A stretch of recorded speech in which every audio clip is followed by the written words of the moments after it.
बिहार चुनाव के बीच समस्तीपुर से एक चौंकाने वाली खबर सामने आई है।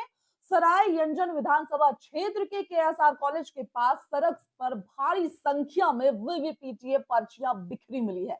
जी हाँ, ये वही पर्चियां है जो ईवीएम मशीन से निकलती है और मतदाता की वोट की पुष्टि कराई जाती है। अब सवाल ये उठ रहे हैं कि क्या ये पर्चियां सड़क पर पहुंच गई खुद से या पहुंचाई गई थी?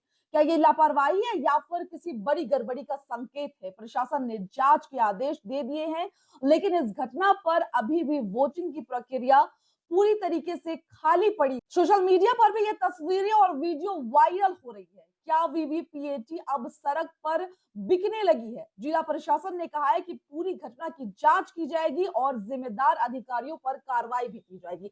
लेकिन अब जनता के मन में भी यही सवाल गूंज रहा है, अगर वीवीपीएटी की पर्चियां सड़क पर मिल रही है तो फिर वोट कैसे सुरक्षित हो सकता है? नमस्कार, माई पीडीए समाचार देख रहे हैं आप और आपके साथ मैं शकीना मलिक। बिहार विधानसभा चुनाव के बीच समस्तीपुर से आई ये तस्वीर हर किसी को चौंका रही है। दरअसल आपको बता दें, सरायरंजन विधानसभा क्षेत्र के केएसआर कॉलेज के पास सड़क पर भारी संख्या में वीवीपीएटी पर्चियां मिली है। जी हाँ, ये वही पर्चियां हैं जो वोट डालने के बाद मतदाता को दिखती है।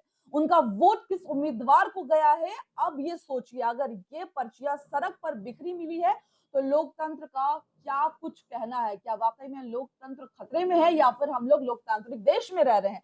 प्रशासन की जांच के आदेश दिए गए हैं, लेकिन सवाल ये है कि क्या पर्चियां कि आखिरकार ये पर्चियां आई कहां से?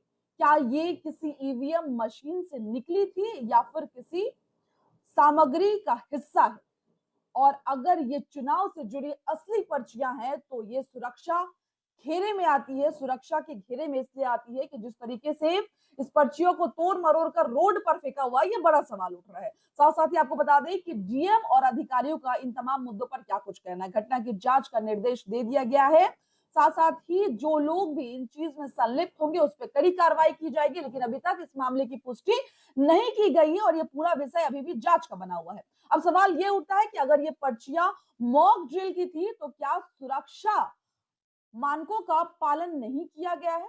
अगर ये असली वोटिंग से जुड़ी हुई पर्चियां हैं तो क्या प्रशासन के लिए ये गंभीर लापरवाही का एक आरोप भी लग सकता है? वीवीपीएटी का मतलब क्या होता है वो भी हम आपको बता देते हैं। वीवीपीएटी का मतलब होता है voter verifiable paper audit trial, यानी कि वो कागज जो यह साबित करता है कि मतदाता ने किसी उम्मीदवारों को वोट दिया है। ऐसे में इन पर्चियों का सड़क पर मिलना चुनावी प्रक्रिया और प्रशासन पर बड़ा सवाल है और चुनावी प्रक्रिया में लापरवाही का बड़ा सवाल उठकर सामने आ रहा है। लोकतंत्र का असली आधार है जनता का भरोसा। अगर वही भरोसा डगमगा जाए तो चुनाव सिर्फ प्रक्रिया बनकर रह जाएगी। समस्तीपुर की ये घटना सिर्फ एक प्रशासनिक गलती ही नहीं बल्कि यह चेतावनी भी दी जा रही है कि मतपेट की जो पेटी जो होती है उसकी सुरक्षा में कैसे लापरवाही हो गई, कैसे चूक हो गई, ये बड़ा सवाल विपक्ष करते हुए नजर आ रहा है। फिलहाल जांच जारी है, लेकिन यह सवाल है कि अब बिहार की जनता पूछ रही है,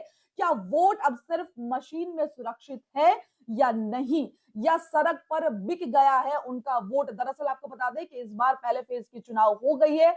मतदाताओं ने पूरी उम्मीद के साथ वोटिंग की है, यानी पहले फेज में अब तक का जो आंकड़ा निकल कर सामने आया है, बताया जा रहा है कि इस बार 64.666% यानी लगभग 65% वोटिंग हुई है।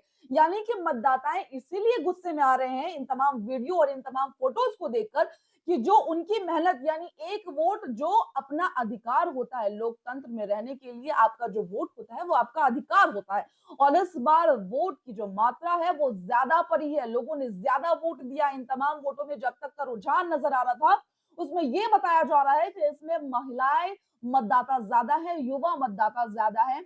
तो क्या अब जो सवाल निकल कर आ रहा है कि अगर उनका वोट सुरक्षित ही नहीं है तो वोट देना महज एक ड्रामा बन गया है, महज यहाँ पर एक झुंझुना है जिस पर जाकर हमें बटन दबाना है। लेकिन हमारा वोट अगर सड़कों पर ऐसे है तो अब मतदाताएं जो है इनको लेकर काफी चिंतित नजर आ रही है। फिलहाल ये पूरा विषय अभी जांच का बना हुआ है। अब देखना यह है कि प्रशासन यहाँ पर क्या कुछ बड़े खुलासे करते हैं। और फिलहाल इस खबर में इतना ही। आपको क्या लगता है इस पूरी खबर में? आप अपनी राय हमारे साथ कमेंट बॉक्स में जरूर साझा करें। चैनल को लाइक शेयर सब्सक्राइब करना बिल्कुल भी ना भूलें। मुझे दे इजाजत, धन्यवाद।